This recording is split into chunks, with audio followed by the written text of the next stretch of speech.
Hi, I'm Chris McDermott.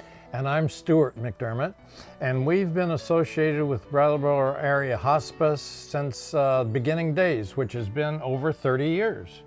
We really love being hospice volunteers and are involved in many aspects of our hospice here in our community. One of the reasons that we love Brattleboro Area Hospice so much is because of the many services that they offer. The hospice client volunteers, there's the bereavement program, early care program, advanced directives, visual volunteers, shop volunteers, and finally being a member of the board of directors.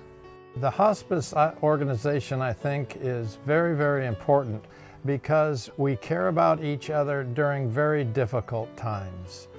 And the hospice community is there. For me, it's very meaningful to be right next and knowing that people can care, even if I don't say much or anything. I can sit with and care for people. Another program that we're involved in is being a bereavement volunteer. And so after the death of a person's family member or loved one or friend, they can call hospice and ask to be part of a bereavement support group or have a bereavement volunteer. That's a good thing for hospice. Yeah. Welcome to our summer garden virtual tour in Vermont. And a special thanks goes to Rita Ramirez and Tom Bodette, who own this beautiful garden. We'd also like to say thank you to Lori Merrigan and Helen O'Donnell, who are their gardeners. And the four of them have put this tour together as a fundraiser for Brattleboro Area Hospice. So we are so grateful to the four of them and to Mother Nature.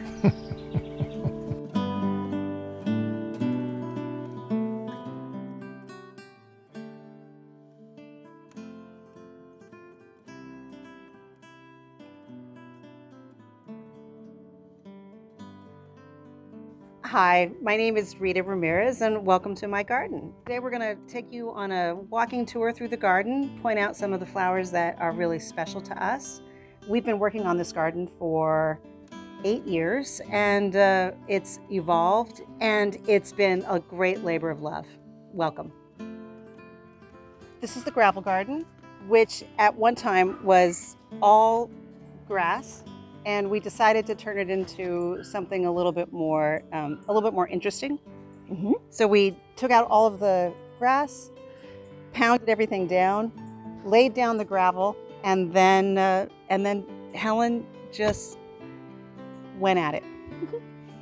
Well, I would just add that when we started this beautiful hydrangea here, quick fire was one of the few things in the front of the house, and so we added 4 more hydrangea quickfires, and they go kind of burgundy in the fall, and that reflects the colors of the house. That's really beautiful. Mm-hmm. And then we had roses planted against the wall, and that predates the gravel garden, I think. It does predate. And then I came back from England and had been to Beth Chatto's garden and fell in love with the gravel gardening there, and said to Rita, "What about a gravel garden?" And she went right online and researched it and got very excited and thought it was the most beautiful thing she said and saw, and there we go. We made a gravel garden. We made a gravel garden, and it is really beautiful.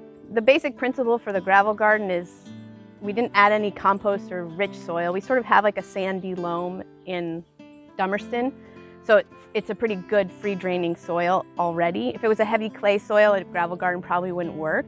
So we didn't actually have to like amend the soil all that much with anything. Sometimes when you're building a gravel garden, you'd add a bunch of sand.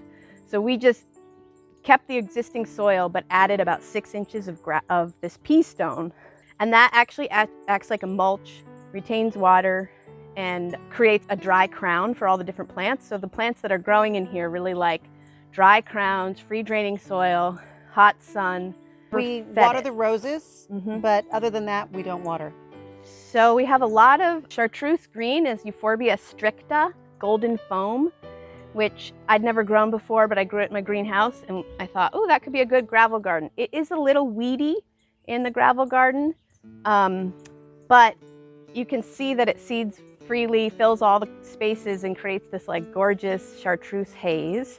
Euphorbias do really well in here. We have Liatris, and that one's Pycnostachys. Pycnostaca, and it's a native prairie plant. And often you see sort of Liatris spicta that's over, we have it in other places, it's much shorter. And this one is really tall. It's like 5 feet and kind of, it gets snaky kind of. And it has a nice purple blazing star. It's beautiful. It's beautiful. And that's starting to seed around too. So we're, the one thing about gravel gardening is that a lot of these, it's a great medium for seed germination. So a lot of things sort of freely seed and place themselves where they want to go. Euphorbias are showing up kind of everywhere. We have Donii and oblongata as well as stricta. So they're kind of all doing their thing in here. The Liatris, we've got the baby's breath. It's Pacifica, I'm not quite sure actually. And that's been very perennial and seeding around. And then we've got the lady's mantle, the nice anthemis, the perennial foxglove, the catmint. That was all here actually. Right, right. A lot of the things that are against the wall were here initially. And then we added a lot more in and that lovely sedum. Right, yeah, and filled it in. There are many types of sedums here in Rita's garden along the path. Here's a particularly beautiful one. It's Siboldiae. We've got one. Centaureas are another sort of meadowy, dry, hot plant. That's Dealbata, Centaurea dealbata. And alliums, lots of bulbs do well in here. Lots of bulbs do well in here. There's also this really beautiful oregano. What is that one again, Helen?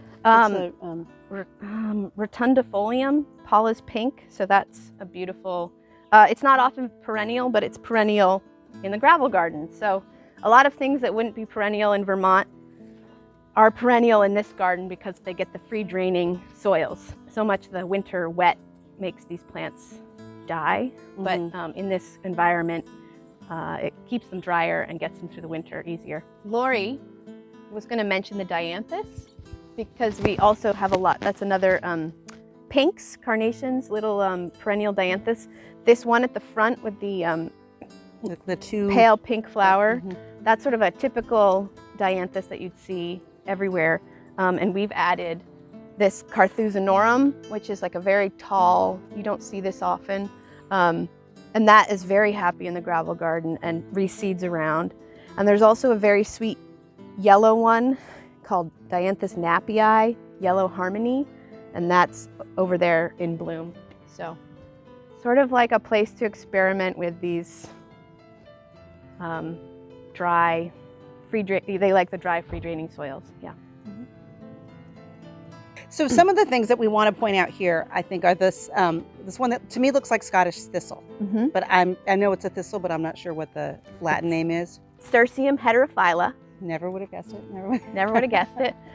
It's great. It's a cool experimental plant. I got the seeds a few years ago and trialed it in Rita's garden, and then it's discovered it was quite beautiful and have collected seeds since and been able to grow it. And sold them all. Because Helen is absolutely, we just decided that we're going to refer to Helen O'Donnell as the plant witch. Okay. In a good way. In a good way. In a good way. Okay. Yeah, she really has the magic touch, and her ability to grow plants from seed and to experiment is remarkable, and you can see how absolutely successful it is. But Rita lets me experiment. Rita and Tom, they just say, and so I get to try lots of plants and discover how great they are here. But yeah, this is an absolutely gorgeous one. So, yeah. And then you were going to point out another plant up here. Oh, this Mahonia, just at EC Brown is a great nursery in Thetford. They should get lots of credit. They supply us with lots of plants. And they had this Mahonia, which is an Oregon native. This one's Aquifolium. And it's just, I was so excited to find it, and they said it was hardy, so trying it here, and it's made it through one winter. It made it, and it turns like a beautiful reddish color. Beautiful reddish color, and if it blooms, it'll have this sort of big panicle of yellow flowers. So, but this is a great environment to try certain things that you wouldn't think would make it otherwise. The other thing to mention are the roses. These, we have 4 roses, 2 Gertrude Jekyll pink rose and 2 New Dawn. It's a climbing rose, and they've been in for quite a few years, and always great when you have successful roses in Vermont. So that's been successful. And anything else? Oh, the scabiosa, the Fama scabiosas have been making it through winters more and more, especially in this good hot spot. So that's exciting. The Fama type. That's got a cultivar name I don't remember.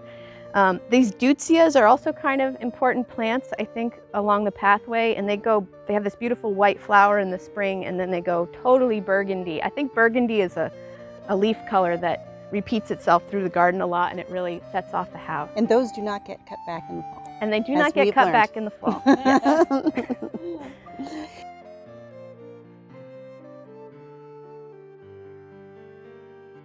Tennessee echinacea, beautiful. It's a great alternative to all the purpurias that you see everywhere that are very short-lived. This Tennessee echinacea is gorgeous and seems to be much more long-lived. And what's the color of the flower? It's pink. It's a big pink, open, big pink open echinacea-like flower, but its longevity and steadfastness has been, admirable. Proven. Yeah. Do you grow that in your? I do. Yes. I collect seed from here too. So thank you. Thank you, Rita and Tom. Okay, so we're going to move on to the garden that's up here. This this is where Helen and Lori started. This was the first area that the two of them worked on and brought it all together. My memory of it is a little fuzzy, but I know that these 3 crab apples were here. This Physa carpus was here with 2 others, the Russian sage, peonies, and maybe some of the peonies were here. But the gardens were not connected, and that's when Helen and Lori began to work their magic. Yeah. And so then I think we connected the garden. The path wasn't here yet because Jared Flynn put that in when he did all the stonework. That came later, actually. Okay. So it was sort of just like an egg shape, I'd say, or something like that, or a kidney bean maybe. And we just decided to make a 3-season garden, well, 4-season garden.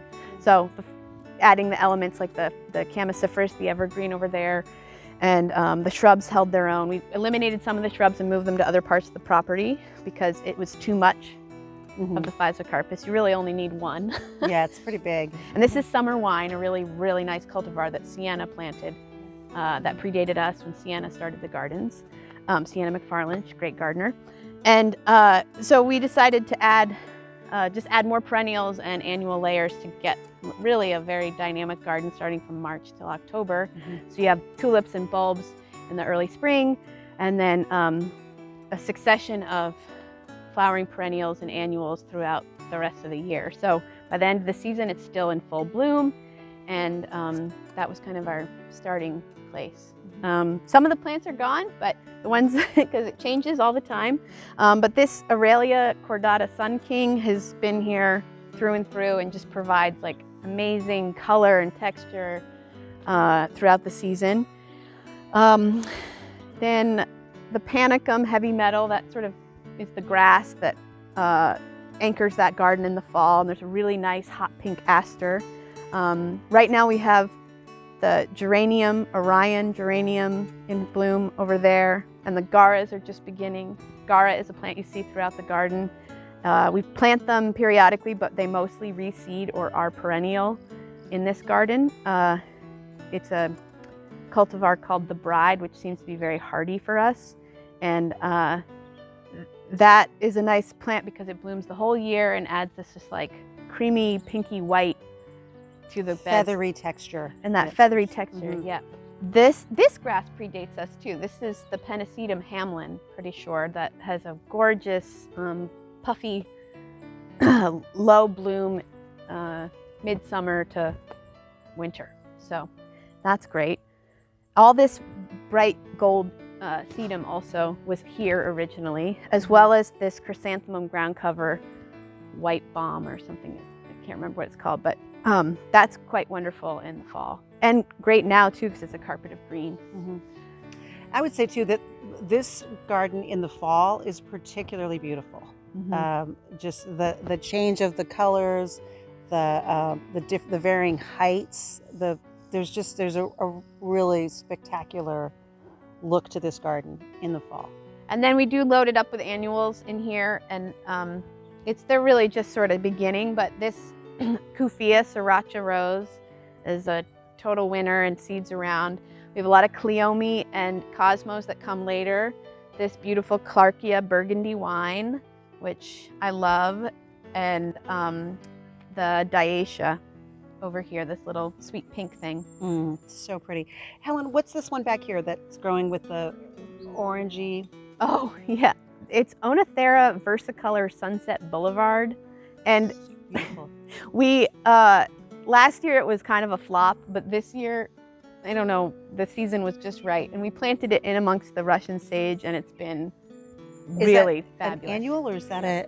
It's an annual. It's perennial if you live elsewhere, but right, for but us here it's an annual. Because I think some of that, like bringing that color a little bit closer, Forward. because you know I love orange, right? Yep. So bringing that, I saw that and thought, oh, I want more of that. And last year it was at the front and it looked bad. So And it looked bad because it just didn't. it just didn't grow thrive. well, or the Huh. it could be the seed, it could have been the year, it could have been how it's grown. All these mysteries about plants, Right, like why right. it's having a stellar year everywhere. So And it looks so beautiful mixed in with the Russian sage. it does. Yeah. And the That's cornflowers coming.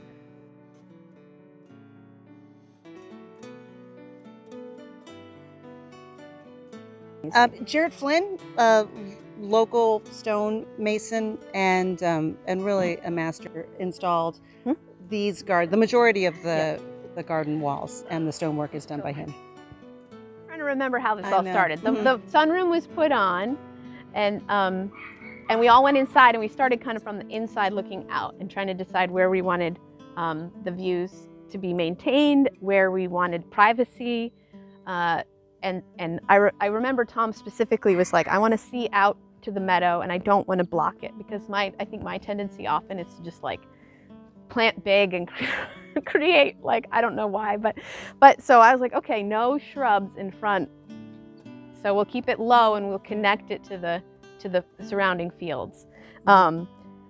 We did anchor with some hydrangeas here, but then it was a sea of low grass, the pennisedums, which also out front, and then poppies and orlea and alliums, all very low growing and very flowery, and totally connects you to the feeling of the fields and the meadows beyond, definitely.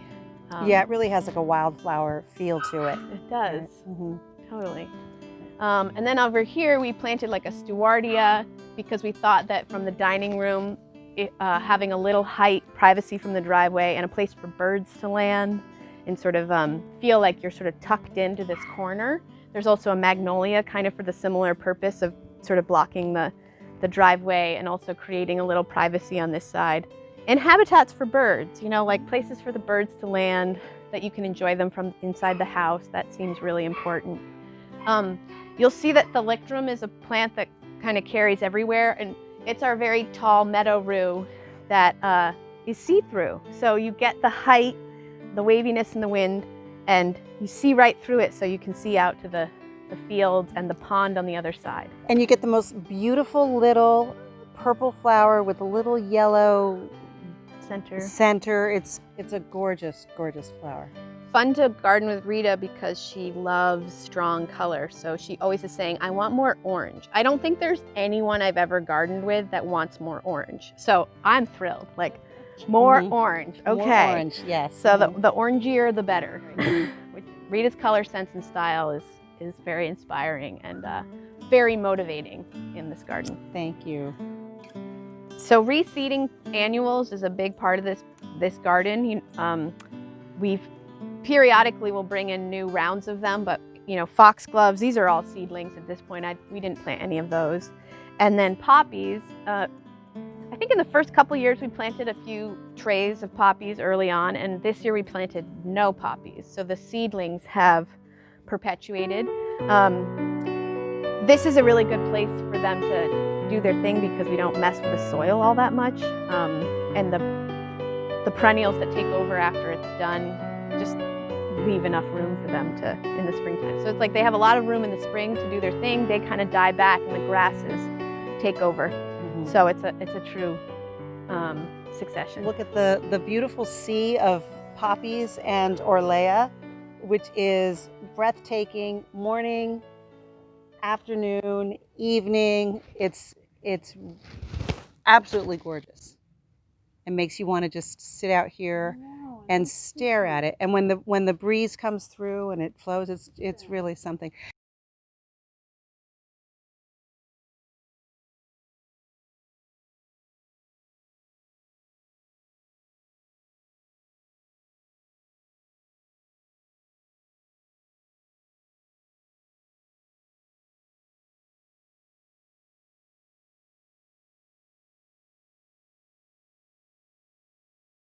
And so these two ponds are connected. These are natural ponds, no chemicals or anything. They're just filtered through the plants and requires a little bit of maintenance, but not too much. Mostly editing out some of the plants that that start to thrive. And then the idea being that we wanted it to just have a natural look to the pool and sort of set the pool a little bit more in this field. You and Tom, having lived in Alaska, wanting to bring that water element up to the hayfield, the top of the, so you have bringing the water and the sound of the water. I think that that sound of the water where it cascades down to the lower pool is really important, right? Yeah, and it's a really lovely, it's a really nice to hear that, nice to see the water. This freezes in the wintertime, so it just, again, it adds more, more texture to the garden at all times. And it's a lovely place to come out and sit. And habitat, I would say, too.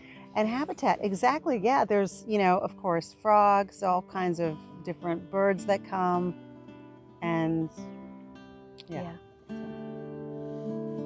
I would say that the biodiversity of the garden is really important. It's almost like obvious, and we don't use any chemicals, so we're organic by all intents and purpose. But I wouldn't even say we're organic because a lot of people would use organic sprays. We basically use nothing.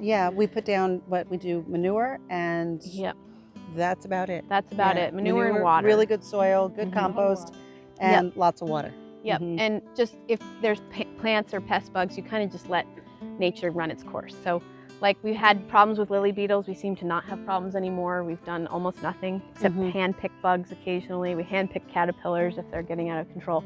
But I think that you're having flowers all season, you're just always providing habitat and food for insects, butterflies, bees, birds, and even just watering the garden seems important because by watering all this food source for them, you're providing, just like when the place goes dry, like the gardens are still there for all the bugs, and that seems really important.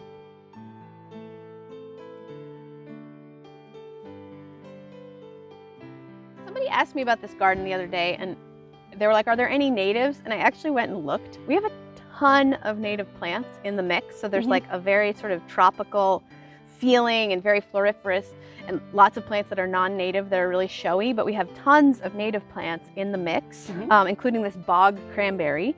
And it just perpetuates along the edge of the pond kind of as an understory plant, and fruits, and is beautiful and spreads and is very happy kind of living underneath all of these other plants.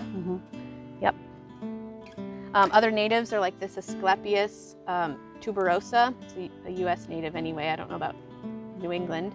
We also have Joe Pies that sort of seed around everywhere. Lots of Joe Pies. Lots of Joe Pies. The elderberry that seeded in probably on some fill. We have no idea where it came from, but we've just let it be. We may move it, but and phlox and bee bombs and panicums. These are all sort of U.S. natives and New England natives too. So what's this flower here? This is Lychnis chalcedonica, the Maltese cross, and that is just a beautiful red flower. It's gorgeous. I think of this garden as the red-purple garden. Red, orange, purple. Yep. And here's the verbena that comes back every year. It seeds around. Some of them are perennial periodically. Oh yeah, and so the self-seeding also, this is Bupleurum griffithii. We planted it 1 year and now it's kind of just mingling everywhere. More garas, poppies, We've put dahlias up in this garden too. So this one is just a nice red dahlia. I don't know the name of it anymore.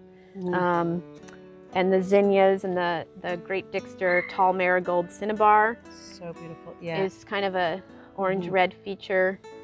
And then you see the thalictrum.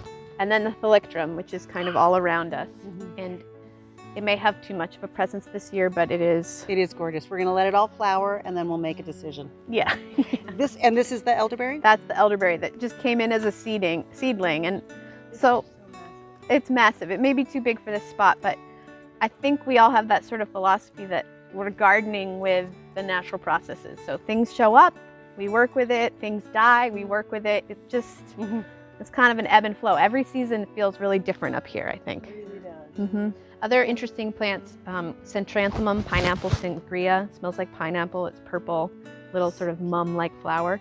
And then this Cuphea ignea, which is bat face flower or cigar plant or something like that. But it's those are sort of the orange-red, purple. So on this side, it's more of a shade garden here, and we've got some really beautiful, I always mispronounce it, hellebores.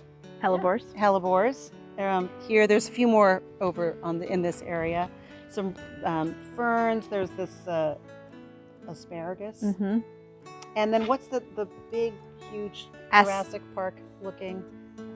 Astilboides tabularis or something. At Coryngosoma. That's that big palm leaf. This one here. The yellow wax bells, yeah. Right, yellow wax bells. This one, yeah, the flowers on this one are really beautiful. Yeah. Yep. This pot here is made by local artist Steve Proctor, and it stays out here all year long, and it looks beautiful when it's stark, and then the snow comes in and it gets partially covered. It looks glorious in the springtime when there's not a lot around it, so you really get to see the whole structure of the pot. And then this time of year where it's sort of tucked in, and I feel really fortunate to be able to have that out here and to see it year round.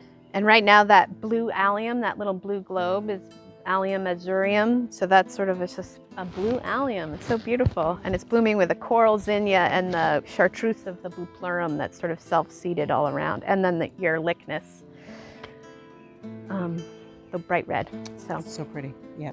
So one plant I want to point out is the Indigofera that's here against the north side of the pool. And that plant the plant used to be on this side of the stone wall, and for years it really did nothing, and finally we decided to move it, put it over here, and it has taken off. And it's one of my favorite plants. We've divided it, we've added it to other parts of the garden, we've given some of it away, and it's very pretty. And one of the things I love about it is when the blossoms come, they come at the same time typically as the wisteria here, and so you have this beautiful pink blossoms there, and then the purple of the wisteria at the same time, and it just makes me happy. Yeah. And then Helen and Lori planted it's an allium, and I can't remember the name of it. Drumstick. The drumstick allium, which has the really pretty reddish cone, and that pops up through the Indigofera. And every time I look at that, I think this little garden should be everywhere. It's so pretty. Yeah, Yeah. it's really pretty. That's been really successful, and that was just a whim. We had this plant kind of suffering on the back side of the wall. We knew we needed to soften the stone of the pool, and so the plant's actually planted right at the edge, but comes out a foot or so, so it just like softens the edge. It loves the heat of the stone. It when you're in the pool and you can look up into the flowers dangling down at you. I mean, it's one of those kind of like most serendipitous things. Like I never would have found that plant. It's hard to get. Right. Rita already had it. Right. And I actually ordered it from a nursery in North Carolina. I ordered 12 of them. I think 8 survived the first year, and then kept surviving but not thriving. And then when we moved them over here, they completely took off, and now we've got enough to divide. Yep. And that's more of the Gara that we've talked about That we before. have up front. The bride, and it seeds around. It's definitely a feature of the fire pit garden, which is pretty wonderful Rita and Tom wanted a no-mow lawn area, so it's not even close to a lawn, but you definitely don't mow it. You definitely and we don't do that much maintenance in there either. It's a lot of, again, never had compost, never had any water, ever. And it's thyme and carex and Amsonia, Brisa, Gara, Calendula, fescues, all these things that like it kind of hot, dry, and to be a little bit ignored. Mm-hmm. So, Although I do water it. you do water it? I do water it. Oh, I didn't know that. Yeah. That's When what I'm I'm out with the hose, I usually give it A little drink. A little bit of a drink. Okay. Yeah. Mentioning that this sort of rock formation is right now one of her favorite spots with the foxgloves and this bright grass, which is Milium effusum aureum. And that's when we started from seed and it looked like nothing, remember, early on, and now it's just And now it's this. It's just so glorious, right? yeah, just this, and the light is always kind of coming in and catching it horizontally somehow because it never gets overhead. You know, it's like always, you're always seeing through those grass heads. And then this view to the pool is so beautiful. I remember trying to make it a garden and Rita was like, no, put the grass back. We need a grass path. I was like, okay, like that. I love that. It's a great place for dogs to sit and watch you while you Swim. Watch over you while you swim. Right. It's so sweet, and it's exactly how you want to get to the pool. It is exactly how you wanna get don't to the want to pool. go that way. No, you don't want to. You naturally don't. You want to naturally walk this way. Yeah. The wisteria has.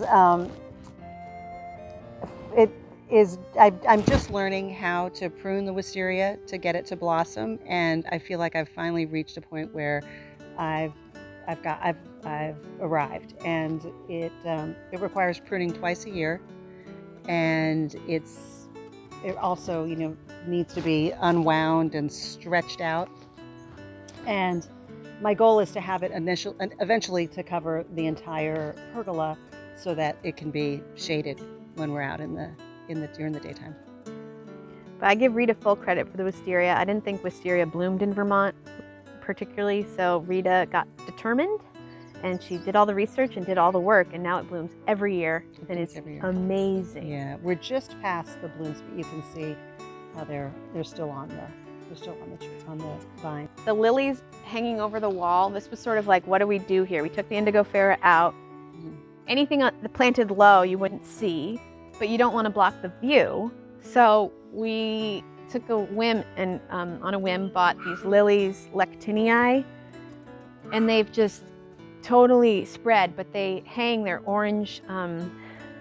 They hang in big bells, and they are orange, and the butterflies, the swallowtail butterflies, swarm them. This garden's probably changed the least, right? Mm-hmm. Well, actually, the phlox and the smoke bush, the peonies, geranium was all here.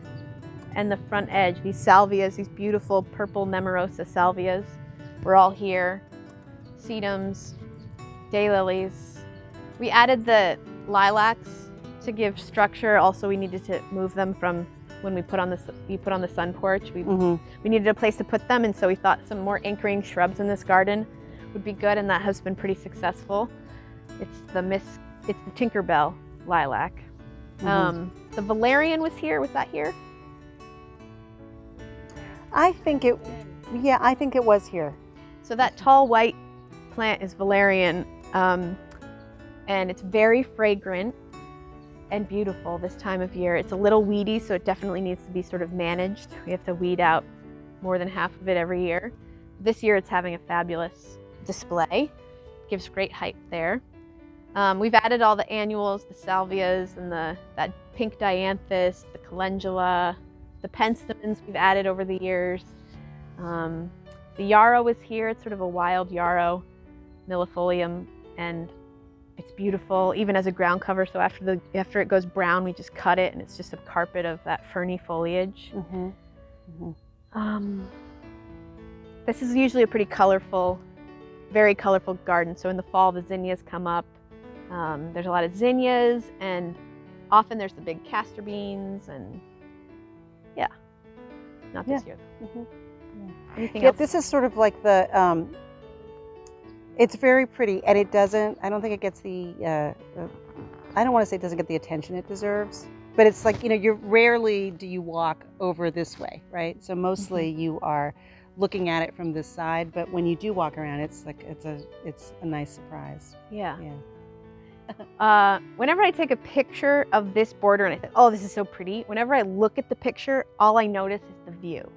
It's so funny. It's like I focus on the photos, but then I actually realize that this just sets off the backdrop. It's like even the shrubs sort of mimic the hill shapes. And so it seems just like a jumping off place, or like it frames the view somehow. It leads your eye this way, sets off the view in a really nice way. So,